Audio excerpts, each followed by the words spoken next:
Waalaikumsalam warahmatullahi wabarakatuh. Selamat datang di acara Tausiah Cahaya Islami Bersama menuju kebaikan.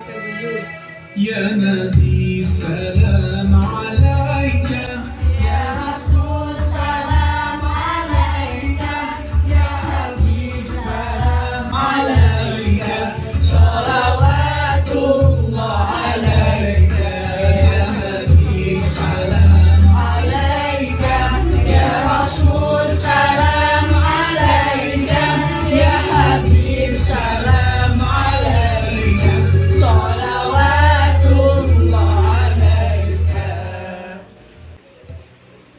Alhamdulillahirabbil alamin wassalatu wassalamu ala asrofil anbiya'i wal mursalin sayyidina Muhammadin wa ala alihi wa sahbihi ajmain.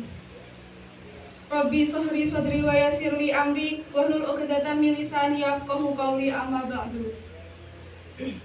Puji syukur senantiasa kita ucapkan kehadirat Allah Subhanahu wa taala yang telah memberikan limpahan karunia-Nya sehingga kita dapat berkumpul di acara Tausiah Cahaya Islami pada sore hari ini.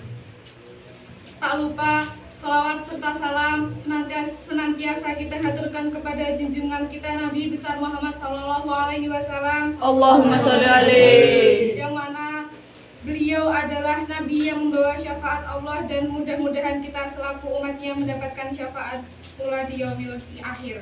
Amin. Pada kesempatan kali ini kita ditemani Ustadz Irham Faiz Syar'i dan Ustadzah Febianti Khairun Nesa. Bagaimana kabarnya Ustadz? Ustadzah? Alhamdulillah baik. Baik.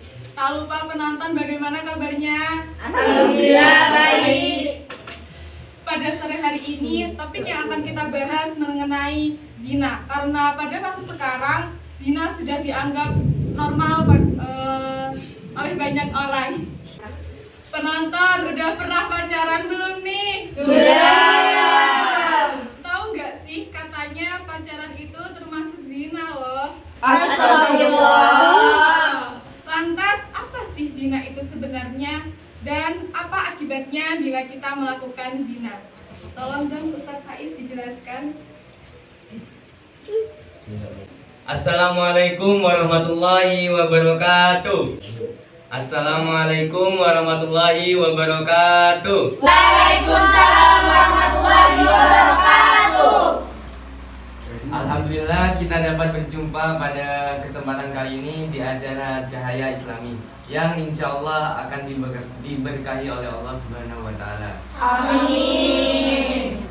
Yang pada saat ini temanya sangat pas dengan penontonnya. Kelihatan nih masih muda-muda, masih cantik-cantik. Ya, temanya tadi apa? Oh iya, tentang zina. Hadirin rahimakumullah. Saat ini kita berada di zaman yang dimana fitnah bertebaran, zina di mana-mana, zina dinormalkan. Bahkan kita dapat menemuinya dimanapun, kapanpun itu. Kalau dulu kita mau selamat, kita cukup berdiam diri di dalam kamar yang tidak ada seorang pun di sana. Namun kalau sekarang di dalam kamar pun kita dapat melakukan kemaksiatan sesuai yang kita mau. Dengan apa? Dengan ponsel kita yang kita miliki. Siapa sih yang di sini yang nggak punya handphone? Gak ada. Pasti punya semua. Iya. Bahkan anak TK pun sudah bisa mengoperasikan handphone dengan pintar. Oleh karena itu, hadirin sekalian, maka bijak-bijaklah dalam mengoperasikan handphone yang kita punya. Dalam handphone tersebutlah kita dapat menemui gerbang-gerbang kemaksiatan. Salah satu gerbang kemaksiatan yang berbahaya adalah gerbang menuju perbuatan zina. Sekarang sudah banyak aplikasi-aplikasi, banyak situs-situs yang menyediakan video atau tontonan yang mengumbar sensualitas perempuan. Dan juga sekarang sudah maraknya pornografi. Seperti yang kemarin-kemarin kan ada itu kebaya merah. Nah, siapa sih yang nggak tahu itu? Nauzubillah. Semoga kita dapat dijauhkan dari perbuatan seperti itu. Amin. Hadirin yang dirahmati Allah, Allah melarang melarang kita untuk mendekati zina. Mendekati saja tidak boleh, apalagi melakukannya. Sebagaimana firman Allah dalam surat Al-Isra ayat 32. Bismillahirrahmanirrahim. Wala taqrabuz zina. Dan janganlah engkau mendekati zina. Innahu kana fahisyah. Sesungguhnya zina itu adalah perbuatan yang keji, perbuatan yang dosa. Wa sa'a sabila. Dan perbuatan yang menuju jalan buruk. Dalam ayat tersebut Allah melarang kita untuk mendekati zina. Mendekati saja tidak boleh, apalagi melakukannya. Namun bukan berarti melarang kita untuk melakukan pergaulan. Maksud dari ayat tersebut adalah Allah melarang kita untuk melakukan perbuatan-perbuatan yang akhirnya menjerumuskan kita ke perbuatan zina. Seperti contohnya pergaulan bebas antara laki-laki dan perempuan, pacaran salah satunya, dan yang lainnya adalah melakukan atau membaca bacaan yang dapat merangsang kita. Nah, itu adalah perbuatan-perbuatan yang dapat menjerumuskan kita ke perbuatan zina. Oleh karena itu, kita harus dapat mengontrol diri kita supaya tidak terjerumus dalam perbuatan zina. Allah melarang kita bukan tanpa alasan. Zina benar-benar perbuatan yang keji dan banyak mengakibatkan kerusakan. Antara lain adalah merusak garis keturunan. Jika kita sudah melakukan zina, tentunya orang lain akan ragu terhadap nasab anak kita. Apakah itu hasil dari perzinaan atau hasil dari perkawinan? Nah, jika sudah seperti itu, keadaan keluarga akan goyah, akan rusak. Nantinya akan mengakibatkan terhadap perceraian. Jika sudah seperti itu, tidak hanya kepada suami ataupun istri yang timbul efek buruknya, tetapi juga terhadap anak. Anak dapat mengalami gangguan mental, kekurangan kasih sayang, dan kurangnya pendidikan. Akibat dari perbuatan zina tidak hanya itu. Yang paling bahaya adalah menyebarnya penyakit HIV. Penyakit inilah yang menyerang sistem kekebalan tubuh kita, dan akhirnya kita akan mati secara perlahan-lahan. Nauzubillahi min dzalik. Siapa sih yang di sini mau hidupnya seperti itu? Kan tidak ada. Semua orang pasti ingin hidupnya lancar, ingin hidupnya berkah, ingin hidup di mana nantinya di akhirat dapat masuk surganya Allah. Dan semoga kita termasuk orang-orang yang masuk surganya Allah. Amin amin, Amin amin ya rabbal alamin. Hadirin rahimakumullah, begitulah apa yang dapat saya sampaikan tentang zina. Di akhir kesempatan ini saya mengajak diri saya sendiri tentunya dan hadirin semuanya untuk senantiasa mengingatkan kepada kerabat kita, teman-teman kita, saudara-saudara kita supaya menjauhkan diri dari perbuatan zina. Semoga Allah memberikan taufik dan hidayahnya kepada kita semua.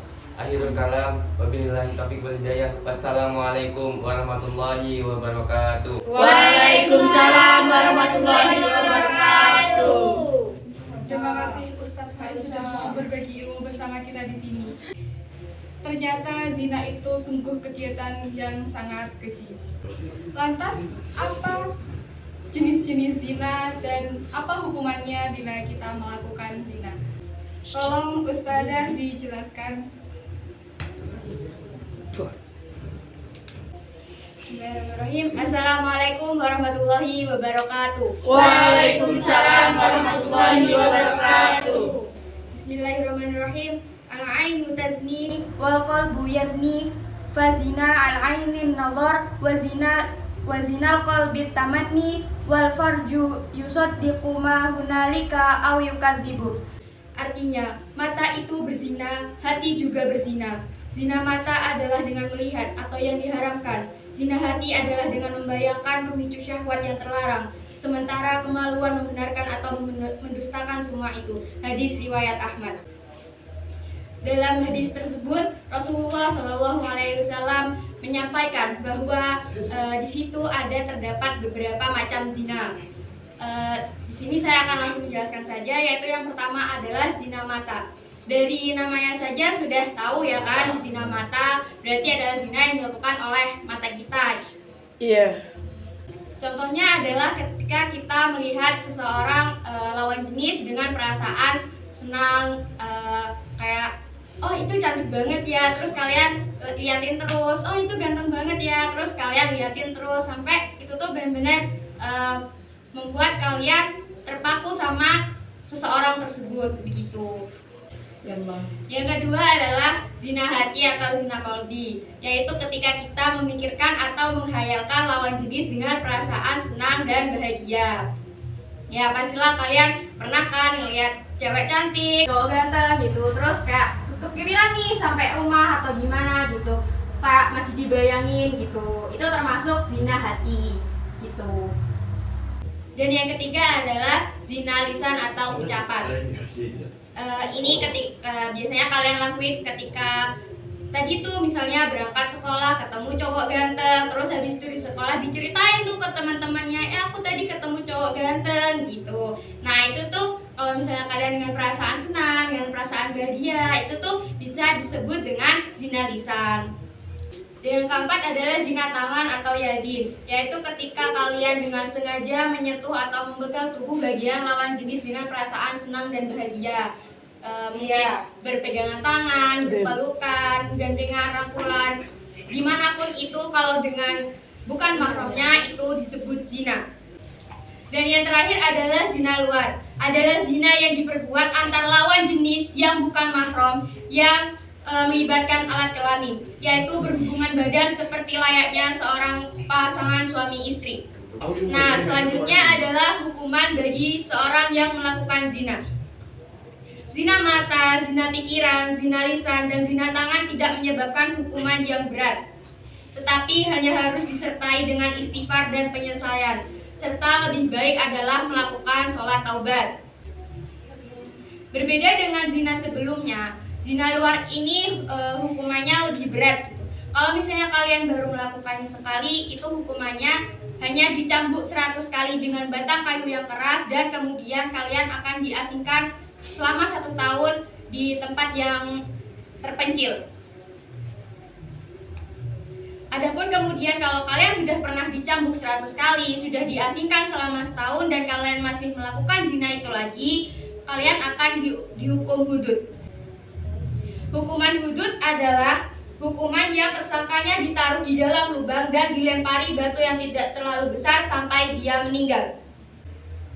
Baiklah, itu saja yang dapat saya sampaikan. Mohon maaf apabila ada salah kata. Wassalamualaikum warahmatullahi wabarakatuh. Waalaikumsalam warahmatullahi wabarakatuh.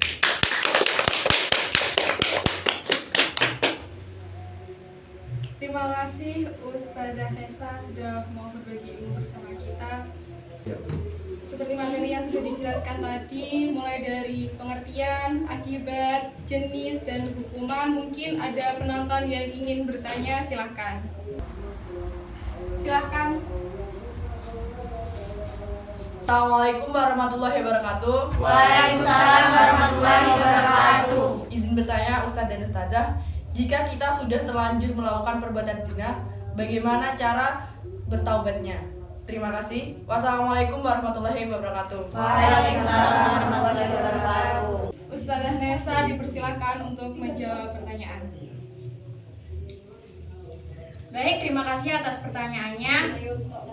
Pertanyaan tadi kan, bagaimana cara kita melakukan taubat setelah melakukan zina? Nah, dilihat dulu nih dari jenis zina apa yang kita lakukan tadi. Kalau misalnya cuma zina mata, zina hati, zina pikiran, zina tangan, itu bisa kalau cuma istighfar dan diikuti dengan penyelesaian. Tapi alangkah lebih baiknya kita melakukan sholat taubat. Nah, di sini kalian udah pada tahu belum nih cara melakukan sholat taubat yang benar? Belum. Niat sholat taubatnya begini.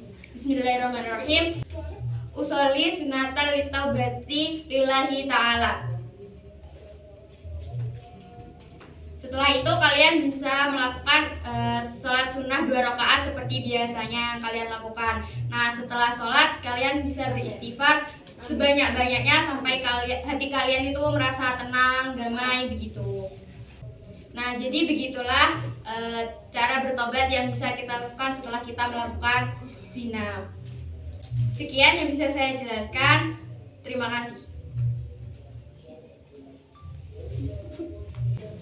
Tak terasa acara sudah selesai. Mari kita akhiri acara ini dengan doa bersama. Doa akan dipimpin oleh Ustadz Faiz. Silakan. Marilah hadirin semuanya untuk menadahkan tangan berdoa kepada Allah Subhanahu wa taala. Bismillahirrahmanirrahim. Alhamdulillahirabbil alamin. Hamdan yuafi ni'amahu wa yukafi mazidah. Ya Rabbana lakal hamdu wa lakal syukra kama yanbaghi li jalali wajhika wa 'azimi sultani. Allahumma shalli wa sallim ala sayyidina Muhammadin. Salatan tunjina biha min jamil aqwali wal afat wa taqdilana biha jamil hajat wa tutahhiruna biha min jamil syai'at wa tarfa'una biha indaka 'ala darajat wa tuballighuna biha aqsal ghayat min jamil khairati fil hayati wa ba'dal mamat. Innahu sami'un qaribun mujibud da'wati wa yaqdil hajat. Allahumma inna nas'aluka salamatan fid din wa dunya wal akhirati wa afiyatan fil jasadi wa sihhatan fil badani wa ziyadatan fil ilmi wa barakatan fil rizqi wa taubatan qabla al maut wa rahmatan indal maut wa maghfiratan ba'da al maut. Allahumma hawwin 'alaina fi syaratil maut wa najatan minan nari wal afwi dari hisab. Ya Allah, ya Rahman, ampunilah dosa-dosa kami, dosa orang tua kami, dosa guru-guru kami, dosa orang terdahulu kami. Mudahkanlah kami dalam segala urusan, ajarkanlah kami dalam mencari ilmu yang barokah. Jauhkanlah kami dari apa-apa yang Kau larang. Selamatkanlah kami di akhirat nanti, ya Allah. Allahumma fil dunya wal walidayya warhamhuma kama rabbayana shaghira. Rabbana atina fid dunya hasanah wa fil akhirati hasanah wa qina adzabannar. Wa sallallahu ala sayyidina Muhammadin sallallahu alaihi wasallam walhamdulillahi rabbil Fatihah.